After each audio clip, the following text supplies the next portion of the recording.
സ്മൃതി, നമ്മുടെ മുന്നിലുള്ള ചോദ്യം ഇതാണ്. എല്ലാ മണ്ഡലങ്ങളിലും ഒരുപോലെയല്ല പോളിംഗ് ശതമാനം വർദ്ധിച്ചിരിക്കുന്നത് അഥവാ പോളിംഗ് ശതമാനം കുറഞ്ഞിരിക്കുന്നത്. പൊതുവെ പോളിംഗ് ശതമാനത്തിന് വർധനം ഒരു 2-3% SIR കഴിഞ്ഞു വരുമ്പോൾ ഒരു 1.5% നേരിയ വർധനവേ കേരളത്തിലുടനീളമുള്ളൂ. ഏറ്റവും ടൈറ്റായിട്ടുള്ള മണ്ഡലങ്ങളിൽ നിയമത്തിൻ്റെ അത്ര കൂടിയിട്ടില്ല. ചില മണ്ഡലങ്ങളിലാണെങ്കിൽ പോളിംഗ് ശതമാനം കുറയുകയും ചെയ്തിട്ടുണ്ട്. അപ്പോൾ പോളിംഗ് ശതമാനത്തിൻ്റെ ഉയർച്ച താഴ്ചകൾ വെച്ചൊരു പ്രഡിക്ഷൻ ഈ ഘട്ടത്തിൽ സാധ്യമാണോ? സാധ്യമല്ല എന്നുള്ളത് തന്നെയാണ് എൻ്റെ അഭിപ്രായം. പോളിംഗ് ശതമാനം ഇപ്പോൾ കൂടിയിരിക്കുന്നു എന്നുള്ളത് ശരിയാണ്. കഴിഞ്ഞ 10-30 വർഷത്തെ വെച്ച് നോക്കുമ്പോൾ വലിയ രീതിയിൽ വ്യത്യാസം വന്നിട്ടുണ്ട് എന്നുള്ളത്. 78 കടന്നിരിക്കുന്നു. അപ്പോഴും 80-ലേക്ക് എത്തിയിട്ടില്ലല്ലോ. ഇപ്പോഴും പൂർണ്ണമായ കണക്കാണോ എന്ന് എനിക്ക് സംശയവുമുണ്ട്. അപ്പോൾ പോളിംഗ് ശതമാനമല്ല യഥാർത്ഥത്തിലെ വിഷയം. പക്ഷേ ഇവിടെ പ്രവചനാതീതമാണോ എന്നുള്ള ചോദ്യം ചോദിക്കുമ്പോൾ ചില കാര്യങ്ങളിൽ മാറ്റമുണ്ടാകും. അതായത് രാഷ്ട്രീയ ഗതി മാറുന്ന ഒരു തിരഞ്ഞെടുപ്പ് എന്ന രൂപത്തിലാണ് ഞാൻ അതിനെ കാണുന്നത്. ഒരു ഭരണമാറ്റമാണ് എനിക്ക് തോന്നുന്നത്. ഭരണമാറ്റത്തിന് ഉള്ള സാഹചര്യം ഇവിടെ ഉരുത്തിരിഞ്ഞിട്ടുണ്ട്. അത് ബൂത്തുകൾക്ക് മുന്നിൽ നീണ്ട ക്യൂ ആയി, രാവിലെ തന്നെ വന്ന നീണ്ട ക്യൂ ആയി, അതായത് ഒരു സർക്കാർ വിരുദ്ധ വികാരം വോട്ടായി തന്നെ പരിണമിക്കുന്ന രീതിയിൽ ബൂത്തുകളിൽ ആ രീതിയിലൊരു വലിയ ക്യൂ ഉണ്ടായിരുന്നു, ക്യൂ പ്രകടമായിരുന്നു എന്നുള്ളതാണ്. നമ്മൾ ഈ തെരഞ്ഞെടുപ്പാനന്തരം നടക്കുന്ന പ്രതികരണങ്ങൾ കൂടി, അതായത് സർക്കാരുമായി ബന്ധപ്പെട്ട, സർക്കാരിനെ ഏറ്റവും അധികം പിന്തുണച്ചുകൊണ്ടിരുന്ന, സർക്കാരുമായി ബന്ധപ്പെട്ട എല്ലാ കാര്യങ്ങളിലും ന്യായീകരണം ചമച്ചിരുന്ന ഇടത് ബുദ്ധിജീവികൾക്കിടയിൽ തന്നെ വന്നിരിക്കുന്ന ചില അഭിപ്രായങ്ങൾ ഈ ഘട്ടത്തിൽ പ്രസക്തമാണെന്ന് എനിക്ക് തോന്നുന്നു. കാരണം ഈ തെരഞ്ഞെടുപ്പ് ഇടതുപക്ഷത്തിൻ്റെ അല്ലെങ്കിൽ CPM-ന്റെ പതിവ് രീതികൾ വിട്ടുകൊണ്ട് ഒരൊറ്റ നേതാവിലേക്ക് കേന്ദ്രീകരിക്കുകയാണ്, പിണറായി വിജയൻ എന്ന ഒരൊറ്റ നേതാവിലേക്ക്. ഇപ്പോൾ ഈ തെരഞ്ഞെടുപ്പ് വിജയിക്കാൻ പിണറായി വിജയൻ എന്നൊരൊറ്റ നേതാവാണ്. എത്ര പറഞ്ഞാലും നമ്മൾ കാണുന്നതാണ്, റോഡിലേക്ക് ഇറങ്ങിയാൽ ഓരോ 100 മീറ്ററിലും ഹോർഡിങ്സ് കാണുകയാണ്. പിണറായി വിജയൻ എന്നൊരൊറ്റ നേതാവിനെ ഇതിനു മുന്നേയുള്ള തെരഞ്ഞെടുപ്പുകൾ എങ്ങനെയായിരുന്നു? നമുക്ക് LDF-ലെ പ്രധാനപ്പെട്ട നേതാക്കളെ കാണാം. അത് വീഡിയോ ആയിട്ടാണ് പ്രചരിച്ചിരുന്നത്. അതിൽ VS അച്യുതാനന്ദനുണ്ട്, പിണറായി വിജയനുണ്ട്, കോടിയേരിയുണ്ട്, കാനമുണ്ട്. അങ്ങനെ മുഴുവൻ നേതാക്കളുമുള്ള നേതാക്കളുടെ ഒരു കൂട്ടമുണ്ടായിരുന്നു. അതായത് തിരഞ്ഞെടുപ്പിനെ ഇവർ നയിക്കുന്നു എന്ന രൂപത്തിൽ. 2021 എന്നുള്ളത് മറ്റൊരു സാഹചര്യമാണ്. അത് കോവിഡ് സാഹചര്യം കൂടി ഉണ്ടാക്കിയിരിക്കുന്ന ഒരു കാര്യമാണ്.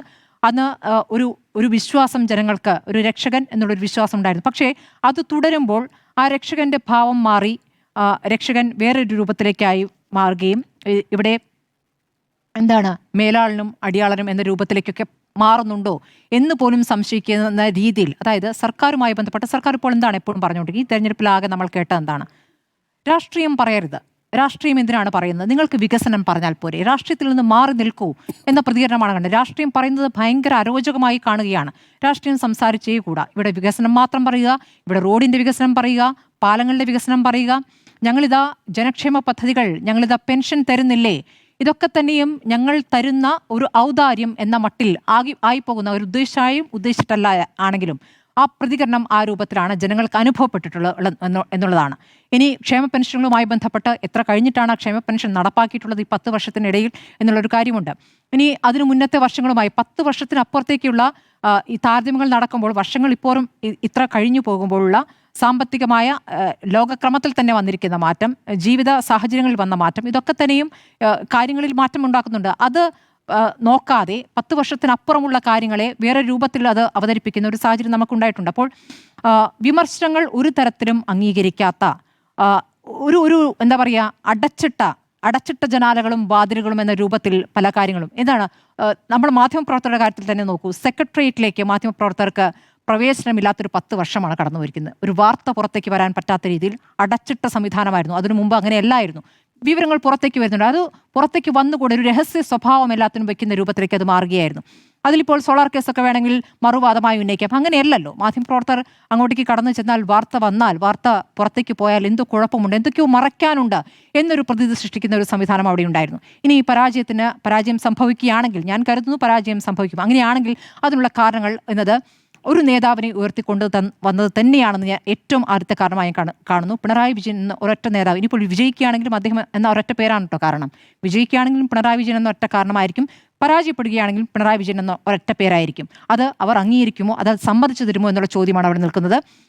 കാരണം കുറച്ചുകൂടി പറഞ്ഞോട്ടെ, ഇവിടെ ഒരു ന്യൂനപക്ഷ കൺസോൾട്ടേഷൻ വോട്ടിങ്ങിൽ നടന്നിട്ടുണ്ട് എന്നൊരു വാദം പറയുന്നുണ്ടല്ലോ. അങ്ങനെ വരാനുള്ളൊരു കാരണമുണ്ടല്ലോ. ഇവിടെ ന്യൂനപക്ഷം അരക്ഷിതമായിരിക്കുന്ന സാഹചര്യം ആര് സൃഷ്ടിച്ചു? ഇവിടെ വെള്ളാപ്പള്ളി എന്ന സമുദായ നേതാവ് ഇതിലൊക്കെ എത്ര പ്രധാനപ്പെട്ട ഘടകമായി എന്ന് ആലോചിക്കേണ്ടതാണ്. അപ്പോൾ ഇവിടെ ന്യൂനപക്ഷ അരക്ഷിതാവസ്ഥ സൃഷ്ടിക്കുന്നു. അപ്പുറത്ത് അത് മുതലെടുക്കാനുള്ള ശ്രമങ്ങൾ ഉറപ്പായിട്ടും ഉണ്ടാകുമെന്നുള്ളതാണ്.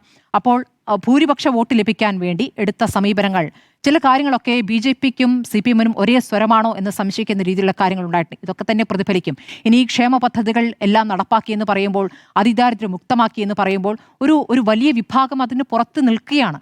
SC/ST വിഭാഗങ്ങൾക്ക് പല കാര്യങ്ങളും കിട്ടാതിരിക്കുന്നുണ്ട്. ദളിത് വിഭാഗങ്ങൾ വല്ലാതെ പിന്തള്ളപ്പെട്ടിട്ടുണ്ട്. വിദ്യാർത്ഥികൾക്ക് കിട്ടിയിരുന്ന സ്കോളർഷിപ്പുകൾ നിർത്തലാക്കിയിട്ടുണ്ട്. കുറേ പേർക്കെങ്കിലും പഠനം നിർത്തിവെക്കേണ്ടി വന്നിട്ടുണ്ട്.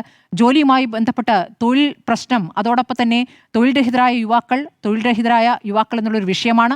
വിലക്കയറ്റം എന്നുള്ള വിഷയമാണ്. ഇതൊക്കെ തന്നെയും ബാധിക്കുമെന്നേ. എന്ത് കാര്യങ്ങൾ ചോദിക്കുമ്പോഴും ഇവിടെ റോഡ് വന്നില്ലേ, വികസനം വന്നില്ലേ, ഞങ്ങൾ പെൻഷൻ തന്നില്ലേ എന്ന വാദം കൊണ്ട് അത് മറികടക്കാൻ കഴിയില്ല. ഇനി മുദ്രാവാക്യത്തിൽ പോലും ചില പ്രശ്നങ്ങളുണ്ട്. സർക്കാർ മുന്നോട്ട് വെച്ച LDF അല്ലാതെ മറ്റാരെന്ന് ചോദിക്കുമ്പോൾ ഞങ്ങളല്ലാതെ നിങ്ങൾക്ക് ആരാണ് വേറെ നിങ്ങൾക്ക് കാര്യങ്ങൾ തരാനെന്ന് പറയുമ്പോൾ അതിലൊരു ധാർഷ്ട്യത്തിൻ്റെ ഭാവമുണ്ട്. അതൊരു ശരിയായ മുദ്രാവാക്യമാണോ എന്നുള്ളതും ഞാൻ സംശയിക്കുകയാണ്. ഞങ്ങൾ എന്നതിൽ പകരം ഞങ്ങൾ എന്നല്ല ഉദ്ദേശിച്ച് ഞാൻ എന്ന് തന്നെയാണ് ചിത്രങ്ങളിൽ നമ്മൾ കാണുന്നത്. ഞങ്ങൾ എന്ന് പറയുമ്പോഴും അവിടെ കണ്ടുപിടിക്കുന്ന ഒരൊറ്റ ചിത്രമാണ്, ഒരൊറ്റ മുഖമാണ്. CPM-ന് പതിവില്ലാത്തതാണ്. അങ്ങനെ CPM ഒരു നേതാവിനെ കേന്ദ്രീകരിച്ചാൽ അതിനെ ശക്തിയുക്തം എതിർക്കുകയും അത് വെട്ടിക്കളയുന്ന രൂപത്തിലും VS-ന് വന്നിരുന്ന പിന്തുണയെ ഏത് രൂപത്തിൽ അതിനെ എതിർത്തു. VS എന്നൊരൊറ്റ നേതാവിലേക്കല്ല ചുരുങ്ങേണ്ടതെന്ന രൂപത്തിൽ അതെങ്ങനെയാണ് അത് ഇല്ലാതാക്കിയതൊക്കെ നമ്മുടെ മുന്നിലുണ്ട്. അപ്പോൾ പിണറായി വിജയനിലേക്ക് വരുമ്പോൾ അത് മറ്റൊരു രൂപത്തിലേക്ക് അവതരിപ്പിക്കുന്നു. CPM-ലെ ഏറ്റവും തലമുതിർന്ന നേതാവാണ്, പോളിറ്റ് ബ്യൂറോയിലെ ഏറ്റവും പ്രധാനപ്പെട്ട നേതാവാണ് എന്ന രൂപത്തിലൊക്കെ പറയുമ്പോഴും ഇതൊരു പ്രധാന ഘടകമായിരിക്കുന്നു എന്നുള്ള പരാജയം സംഭവിക്കുകയാണെങ്കിൽ അതിന് കാരണം അതാണ്. മാത്രമല്ല ഇതിവിടെ വരാൻ പോകുന്നത് ഒരു തരംഗമായിരിക്കും. 90-ലധികം സീറ്റിലെ ഒരു വിജയമായിരിക്കും ഈ പ്രതിപക്ഷം ഭരണത്തിലേക്ക് വരികയാണെങ്കിൽ ഉണ്ടാവുക എന്നുള്ളതാണ് എനിക്ക് തോന്നുന്നത്. പ്രവചനാതീതമല്ല.